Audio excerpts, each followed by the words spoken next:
Hello guys, কি অবস্থা সবার? This is R M Ronit, founder of Dropcon empire.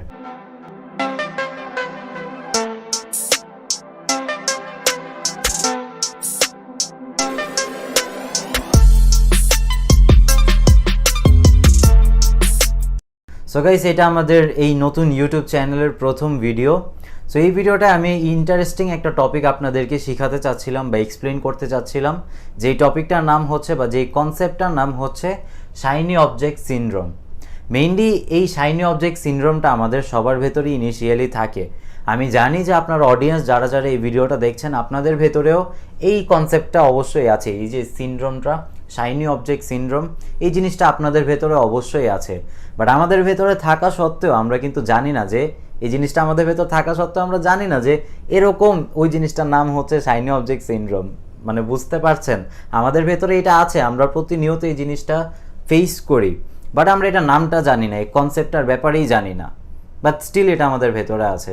এটা কিন্তু একটা প্রবলেম গাইস, আপনার ভেতরে এরকম একটা সিনড্রোম আছে বাট আপনি জানেনই না এটার নাম কি বা এটা কেন হয় বা এটার মেইন ডিটেলসগুলোই আপনি জানেন না।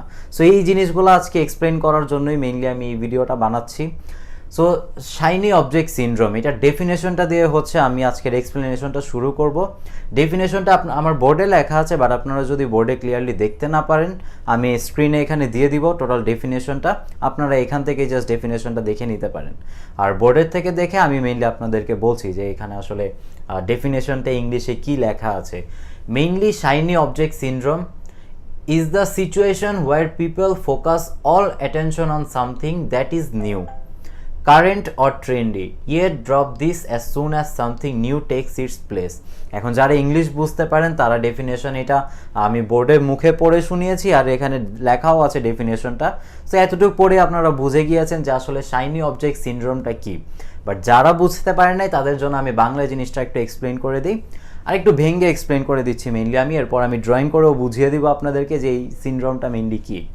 দেখেন, shiny object syndrome is the situation where people focus all attention on something that is new, current or trendy. নতুন কোনো কিছু আসে, ধরেন একটা ট্রেন্ডি কিছু একটা চলে আসছে, একটা নতুন ট্রেন্ডি বিজনেস কনসেপ্ট যদি কিছু একটা আসে, যেরকম ড্রপ শিপিং, অনেক ট্রেন্ডি একটা জিনিস বর্তমানে। এর আগে ছিল অ্যাফিলিয়েট মার্কেটিং, এর আগে ছিল সিপিএ মার্কেটিং। জিনিসগুলো এক একবার এক একটা বিজনেস মডেল খুব ট্রেন্ড হয়ে আসে আমাদের সামনে। সো নতুন এরকম কোনো কিছু একটা যখন আসে, আমরা এটা নিয়ে অনেক এক্সাইটেড হয়ে যাই, আমাদের পুরো ফোকাসটা আমরা এটার উপর দেওয়ার চেষ্টা করি। বাট প্রবলেমটা তখনই আসে যখন আরেকটা নতুন কিছু চলে আসে, আরেকটা নতুন কোনো বিজনেস মডেল বা আরেকটা নতুন কোনো কনসেপ্ট আমাদের সামনে চলে আসে, আমরা আগেরটা পুরোপুরি কমপ্লিট না করেই নতুনটার উপরে জাম্প করে চলে আসি। ফর এক্সাম্পল, আপনি অ্যাফিলিয়েট মার্কেটিং, এখন আমরা ধরে নিই নতুন পপুলার হচ্ছে অ্যাফিলিয়েট মার্কেটিংয়ের টোটাল বিজনেস মডেলটা।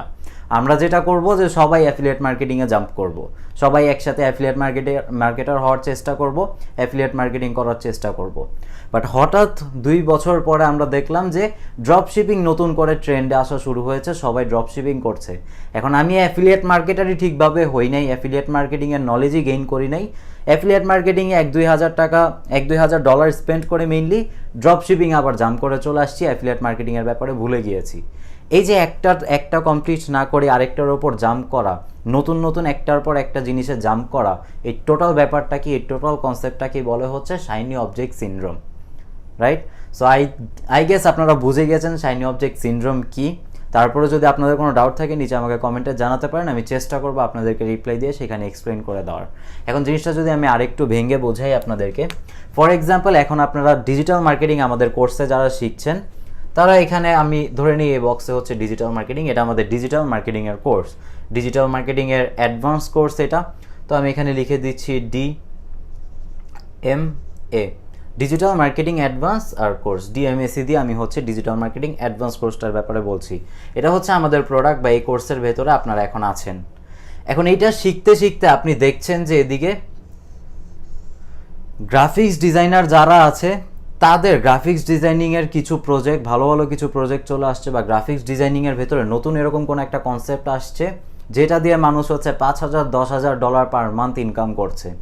এখন আপনি যদি এটা পুরাটা কমপ্লিট না করে, এখানে কাজ না করেই জাস্ট শেখার অবস্থায় জাম্প করে এরকম গ্রাফিক্স ডিজাইনিংয়ে চলে যান, আমি গ্রাফিক্স জিডি দিয়ে হচ্ছে গ্রাফিক্স ডিজাইনিং বোঝাচ্ছি, সো আপনি যদি হঠাৎ করে এটা কমপ্লিট না করে, আমাদের ডিজিটাল মার্কেটিং অ্যাডভান্স কোর্সটা কমপ্লিট না করে, কোনো কাজ না করে, ঠিকভাবে না শিখে হঠাৎ করে জাম্প করে যদি এটায় চলে যান মাত্র এই $5,000 পার মান্থের লোভ দেখে, এই টোটাল ব্যাপারটাকে বলে হচ্ছে শাইনি অবজেক্ট সিনড্রোম। একটাকে কমপ্লিট না করেই আপনি আরেকটায় জাম্প করে চলে গেলেন। পরশুদিন দেখবেন এখানে ওয়েব ডেভেলপমেন্টের নতুন কিছু একটা চলে আসছে, মানুষজন ব্লকচেইন দিয়ে আরও বেশি টাকা ইনকাম করছে। এখানে 5,000 টাকার লোভ দেখে আপনি ডিজিটাল মার্কেটিং থেকে গ্রাফিক্স ডিজাইনিংয়ে শিফট করলেন। অন্যদিকে এখানে আপনি দেখছেন WD দিয়ে আমি ওয়েব ডেভেলপমেন্ট বোঝাচ্ছি মেইনলি। এখানে হচ্ছে আমরা ধরে নিই $15,000 পার মান্থ। আপনি $5,000কে রেখে আবার জাম্প করে চলে আসলেন $15,000 পিছে। এখন দিন শেষে গিয়ে গাইস আপনার কি হইল? একটাও হয় নাই আপনার। আপনি ডিজিটাল মার্কেটিং থেকে জাম্প করে গ্রাফিক্স ডিজাইনিংয়ের থেকে জাম্প করে ওয়েব ডেভেলপমেন্টে, দিন শেষে গিয়ে আপনি দেখবেন আবার ডিজিটাল মার্কেটিংয়ের নতুন কিছু একটা চলে আসছে, ওখানে প্রতি মাসে ধরেন $30,000, রাইট? $30,000 নতুন কিছু একটা চলে আসছে, তখন আপনি কিন্তু আবার ওয়েব ডেভেলপমেন্ট ছেড়ে আবার জাম্প করে চলে আসবেন ডিজিটাল মার্কেটিংয়ে। দিন শেষে আপনার কি হইল? এই শাইনি অবজেক্ট সিনড্রোমের কারণে আপনি এই সার্কেলের ভেতর দিয়ে ঘুরতে আসেন, একটার পর একটা আপনি ট্রাই করে যাচ্ছেন, কোনোটার ভেতর 100% ফোকাস দিয়ে শুরু থেকে শেষ করেন নাই আপনি। দিন শেষে গিয়ে লুজার কিন্তু আপনি। বাট কেউ যদি জাস্ট ডিজিটাল মার্কেটিংয়ে ফোকাস করে, বা শুধু গ্রাফিক্স ডিজাইনিংয়ে ফোকাস করে, অর এলস শুধু ওয়েব ডেভেলপমেন্টে ফোকাস করে, আর যে কোনো একটা জিনিস নিয়েই লেগে থাকে কয়েক বছর, একদম মাস্টার হওয়ার চেষ্টা করে ওই একটা স্কিলে, তার কিন্তু ওই এখান থেকে প্রফিটেবল হওয়ার চান্স আছে। ধরেন শেখার পিছে সে যদি খরচ করে বাংলা টাকায় 20,000 টাকা, তার কিন্তু এখান থেকে পরে এই 20,000 টাকাটাকে, এটা ধরেন বাংলা টাকা 20,000 টাকা, এই 20,000 টাকাটাই কিন্তু সে $20,000 পরিণত করে নিতে পারবে, রাইট? 20,000 টাকাটাকেই $20,000 কনভার্ট করে ফেলতে পারবে, রাইট? সো কেউ যদি একটার পিছে লেগে থাকে তাহলে এরকম টাকাটাকেই সে আবার ডলারে কনভার্ট করে ফেলতে পারবে, মেনলি প্রফিটেবল হতে পারবে। লার্নিংয়ের পিছে যে টাকাটা যাবে সেটাই আবার প্রফিট নিয়ে আসতে পারবে কাজ করে। তো এই কারণে গাইস আমার রেকমেন্ডেশন থাকবে, একটা রেখে আরেকটার পিছে দৌড়ানোর কোনো দরকার নাই। প্রত্যেকটা জিনিসেরই কিছু না কিছু অপরচুনিটি আছে, না হলে কিন্তু সেই জিনিসটা বেরই হইতো না। যখন কোনো নতুন কিছু একটা ট্রেন্ড বের হয়, নতুন কোনো বিজনেস মডেল বের হয়, অনেকজন আছেন আপনারা ই-কমার্স, এখন অনেক ই-কমার্সের বিলিনিয়ার বের হয়ে গিয়েছে, মিলিনিয়ার চলে আসছে। সো আপনি ভাবেন আপনিও একটা $1 মিলিয়ন কোম্পানি ই-কমার্সে দাঁড়া করিয়ে ফেলতে পারবেন। অন্যদিকে আবার ই-কমার্সের পরে যদি নতুন কিছু একটা চলে আসে, আপনি আবার সেটাই জাম্প করেন।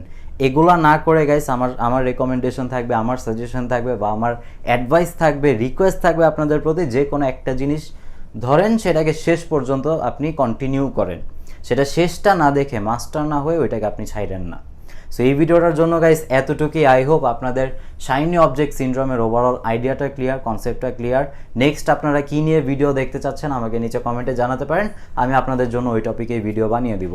সো এই ভিডিওটার জন্য এতটুকুই, পরের ভিডিওতে আপনাদের সাথে আবার দেখা হবে।